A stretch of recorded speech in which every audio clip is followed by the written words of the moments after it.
চলে আসেন।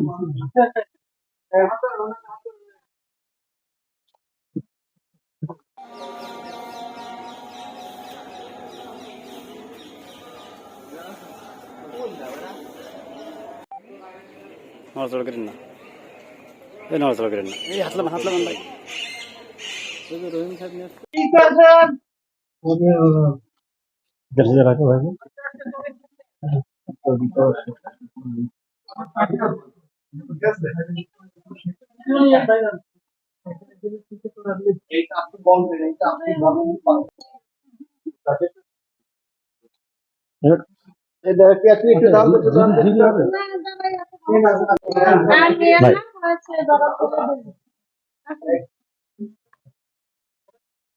ভিতরে ক্যামেরা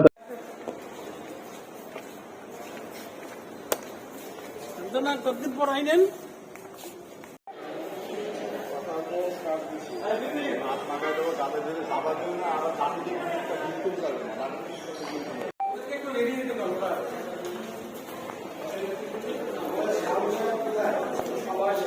দাঁড়া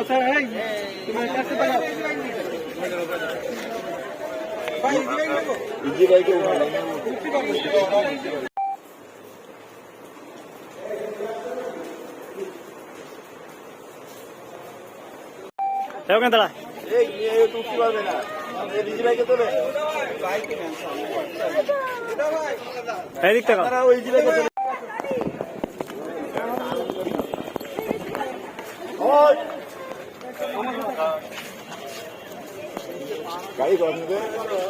না, মিলন হাফ পার্সেন্ট ভাই সে গুছিয়ে বেরিয়ে একটু দাঁড়ান 2 মিনিট কত বল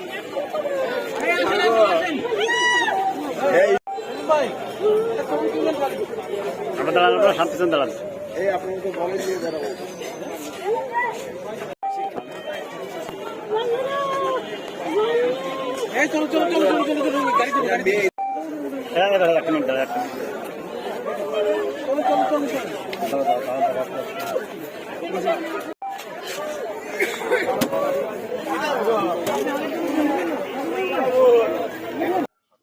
বারো বছরে আমি বোনে পাচ্ছি, আপনারা আমার বোনেরা আমার দিয়ে দিচ্ছেন।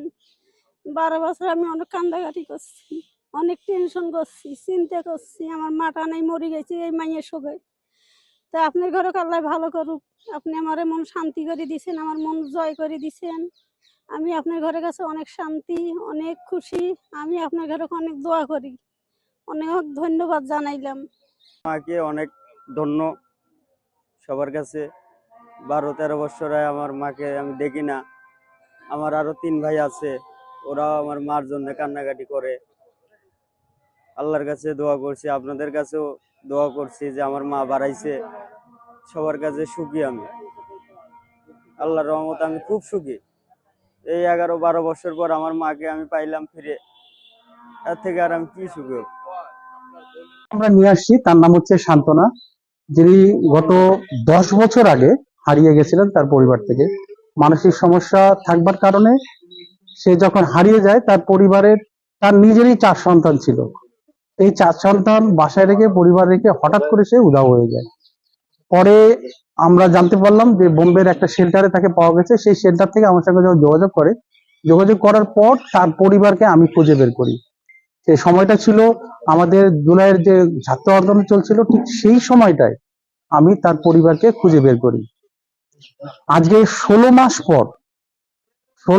পর এই কাগজপত্রে যত তখন জটিলতা ছিল, প্রাতিষ্ঠানিক জটিলতা ছিল, সবকিছু শেষ করে সান্ত্বনাকে আমরা আজকে ফিরিয়ে আনতে পারলাম। সান্ত্বনা নামে মানসিক প্রতিবন্ধী, সে প্রায় 12 বছর পূর্বে ইন্ডিয়ায় গেছিল। আজকে ট্রাভেল ডকুমেন্টের মাধ্যমে বেনাপোল ইমিগ্রেশন কর্তৃপক্ষ ইন্ডিয়া থেকে নিয়ে এসে আমাদের অবগত করেন। আমরা তাকে নিয়ে আমাদের হেফাজতে নিয়ে থানায় নিয়ে যাব। থানায় নিয়ে যাওয়ার পরে আমাদের আইনি কার্যক্রম প্রক্রিয়া শেষে এনজিও কে উঠাই দেবো, এনজিওরা পরবর্তী ব্যবস্থা গ্রহণ করবে।